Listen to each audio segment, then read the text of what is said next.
నమస్తే, welcome to our channel. నా పేరు నరేష్. గత కొన్ని రోజులుగా పవిత్ర చందుల మరణం రెండు కుటుంబాలని కలిచివేస్తుంది. ముఖ్యంగా చందుకి చిన్న పిల్లలు ఉన్నారు, భార్య శిల్ప.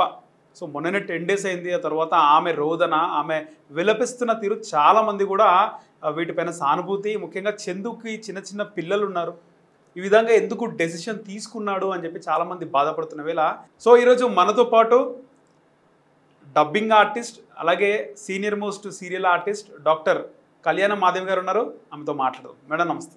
నమస్తే. ముఖ్యంగా మీరు చాలా అంటే దాదాపు ఒక 20-30 సంవత్సరాలుగా ఇండస్ట్రీలో ఉన్నారు. సో రకరకాల మనుషులను చూస్తారు, డబ్బింగ్తో పాటు సీరియల్స్ మూవీస్లో కూడా చేస్తారు. సో రీసెంట్గా జరిగినటువంటి ఏదైతే పవిత్ర గారి మరణం, ఆ తర్వాత చందు గారి సూసైడ్, ఈ రెండు కుటుంబాలు బాధపడుతున్నాయి. ముఖ్యంగా శిల్ప, చందు భార్య శిల్ప కానీ చిన్న పిల్లలు ఉన్నారు. సో ఫైనాన్షియల్గా హెల్ప్ కూడా కావాలని చెప్పేసి ఆమె కూడా కొన్ని పెద్ద ప్లాట్ఫామ్స్ కూడా ఆమె దాని ద్వారా ఆమె రిక్వెస్ట్ చేస్తుంది.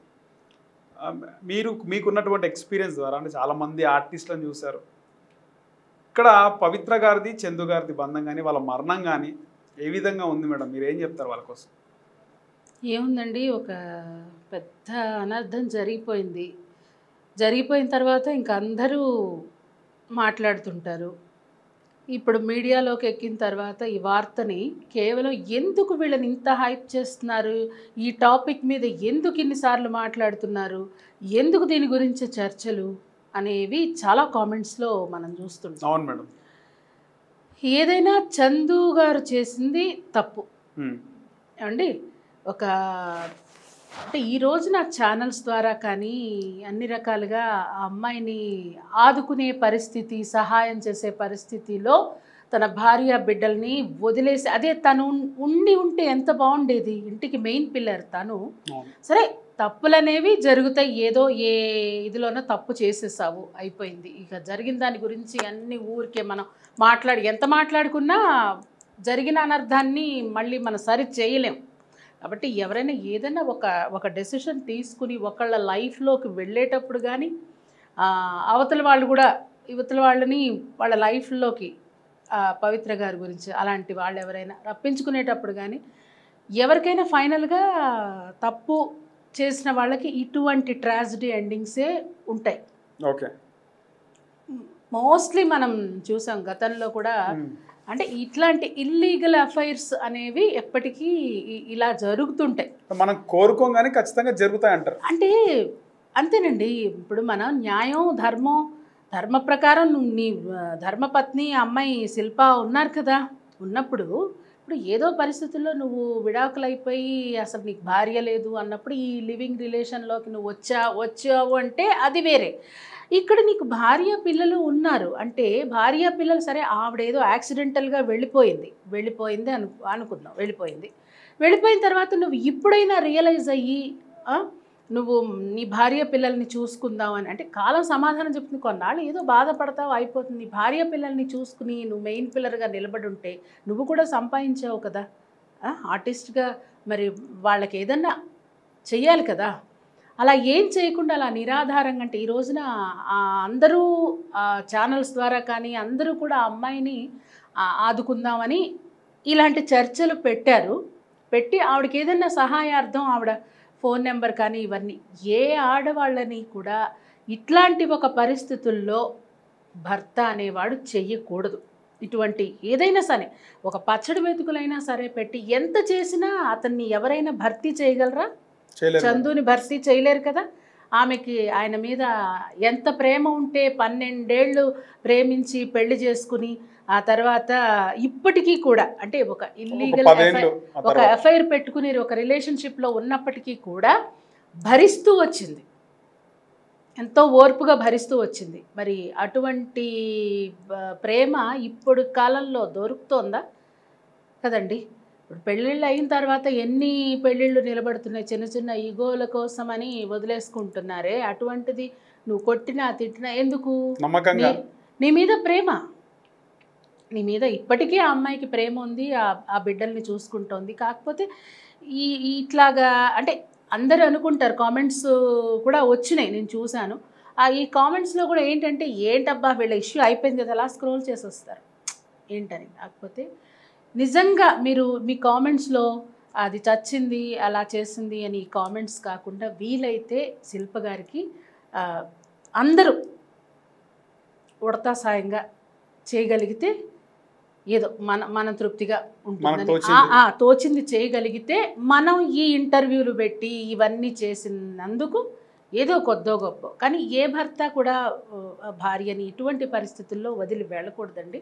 పగవాళ్ళకి కూడా ఇలాంటి కష్టం రాకూడదని నేను అనుకుంటున్నాను. రైట్ మేడం, మీరు చెప్పినందుకు ఖచ్చితంగా ఈ వీడియో కింద స్క్రోలింగ్లో శిల్ప గారి ఫోన్పే జీపే నెంబర్ కానీ శిల్ప గారి అకౌంట్ డీటెయిల్స్. ఇప్పుడు పెనంలో నుంచి పొయ్యిలో పడడం లాంటి పరిస్థితుల్లో పెనంలో ఇన్నాళ్ళు ఏదో వేగిందా, ఏదో పాపం దిగమింగుకుంది, ఆ రిలేషన్ని అన్నీ భరించిందాం, ఇప్పుడు పొయ్యిలోకి తోసేసాడే. అటువంటి పరిస్థితుల్లో వదిలేసి వెళ్ళడం అనేది చాలా బాధాకరమైన విషయం. ఎవరికి ఇలాంటి కష్టం రాకూడదు. కాబట్టి అందరూ పీపుల్ అంతా కూడా చూస్తున్న వాళ్ళు కూడా ఇలాంటి ఇంటర్వ్యూ పెట్టడానికి కూడా ఏదైనా సరే ఒక మనిషిని ఆదుకోవడానికి ఎన్నో సహాయాలు చేస్తున్నాం. ఏదో ఒక ప్రతి మనిషికి ఇంకొక మనిషికి సహాయం చేసే ఒక ఇది ఉంటుందంట, భగవంతుడు ఇది ఇచ్చాడు. సో ఏదో మనం ఇంతకంటే ఏం చేయలేం, అంతే కదండి, ఇంతకంటే చేయలేం. ఆయన భర్తీని ఎవ్వరూ తీర్చలేరు. భర్త అనే అతని భర్తీ ఎవ్వరూ తీర్చలేని లోటది. ఇంక ఇప్పుడు కూడా ఇంకా వాళ్ళ రిలేషను ఇవన్నీ కూడా వదిలేస్తే ముందు వీళ్ళని ఎలాగ ఆవిడ ఇప్పటి నుంచి సింగిల్ పేరెంట్గా ఎలాగ వెళుతుంది, భగవంతుడు ఆవిడకి మనోధైర్యాన్ని ఆ ఇదిని ఇవ్వాలి, ఆ స్ట్రెంగ్త్ని ఇవ్వాలి. ఆ పిల్లలు కూడా ముందుకు రావాలని కోరుకుంటున్నాను నేను. అలాగే మీరు అంటే మీకు పవిత్ర గారికి కలిసి మీరు యాక్ట్ చేశారు. సో ఆ విషయంలో ఏం చెప్తారు మేడం? అంటే ఆమెకు ఆల్రెడీ 16 yearsకి పెళ్ళయింది.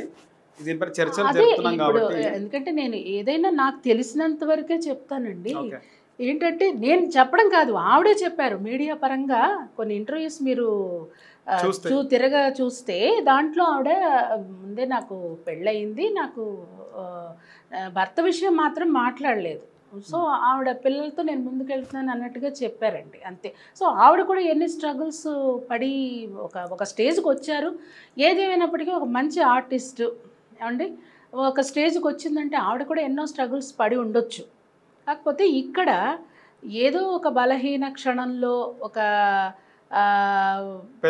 మనిషి తనని అసలు ఏంటో ఆ రిలేషన్షిప్ ఏమండి, ఇష్టపడుతున్నప్పుడు ఈవిడ కొంచెం పెద్ద ఆవిడ అది అన్నప్పుడు కొంచెం ఆలోచించాలి కదా. తనకి కూడా ఒక భార్య పిల్లలు ఉన్నారని చెప్పగలగాలి. ఇది కరెక్ట్ కాదు కదా అని చెప్పి ఉంటే బాగుండేది. చూడండి, ఇప్పుడు దాకా మనం సంపాదించిన ఆ పేరు కానీ ప్రతిష్ట కానీ ఒక చిన్నదేమిటి పెద్ద విషయమే ఇది. మరి బయట పడడంతో ఇలాంటి దానివల్ల ఇప్పుడు ఈయన బతికి ఉండి తన భార్య బిడ్డల్ని చూసుకుని, వీలైతే నీకు అంత కన్సర్న్ ఉంటే ఆ పిల్లల్ని కూడా చూసుకుని, అంటే వాళ్ళకి ఇష్టమైతే చూసుకుని ఉంటే ముందు నీకు నీ శిల్ప పిల్లలు ముఖ్యం. వాళ్ళ అనుమతితో అందరినీ చూసుకుని నువ్వు బతికి ఉంటే ఎంత బాగుండేది. అది వదిలేసి నువ్వు ప్రాణాలు తీసుకుని చాలా పెద్ద తప్పు చేశాడు అతను. ఈ విషయంలో చాలా పెద్ద తప్పు. ఆవిడేదో మనం భగవంతుడి నిర్ణయం అండి, ఆవిడ వెళ్ళిపోయింది.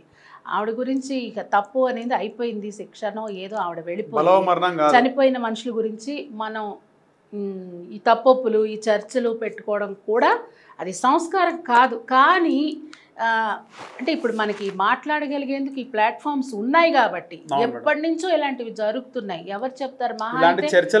ఒక భర్త ఇలా చేస్తున్నాడంటే ఇంట్లో వాళ్ళంతా కలిసి పంచాయతీ పెట్టడమో, పెదనాన్నలో ఎవరో ఇంటికి పెద్దలు ఉంటారు కదా, వాళ్ళంతా కూర్చుని చెప్పగలిగి ఉంటే, లేదు చెప్పడానికి వచ్చినా కూడా వాళ్ళు వినే స్థాయిలో లేరేమో, ఆ స్టేజ్ దాటిపోయి ఉండొచ్చు. ఏమండి, ఏదైనా సరే అందరికీ తెలుస్తుంది కదా, తెలియకుండా దాచే విషయం ఇది. ఇక్కడ ఈ అమ్మాయికి కూడా ఎవరు సపోర్ట్ ఉండకపోయి ఉండొచ్చు శిల్ప గారికి. సో ఆ సపోర్ట్ లేకపోవడం వల్ల పాప ఆవిడ చాలా ఉగ్గబట్టుకుని ఒక ఆడమనిషితో తన భర్త ఇలాగ షేర్ చేసుకుని లివింగ్ రిలేషన్షిప్లో ఉన్నాడు అంటే ఏ ఆడది భరించలేదండి. అటువంటిది ఆవిడ భరించి ఇన్ని రోజులు వేగింది అంటే ఎంత గొప్ప మనిషి అనుకోవాలి. సో మనం చేయగలిగిందల్లా సహాయం చేయగలం.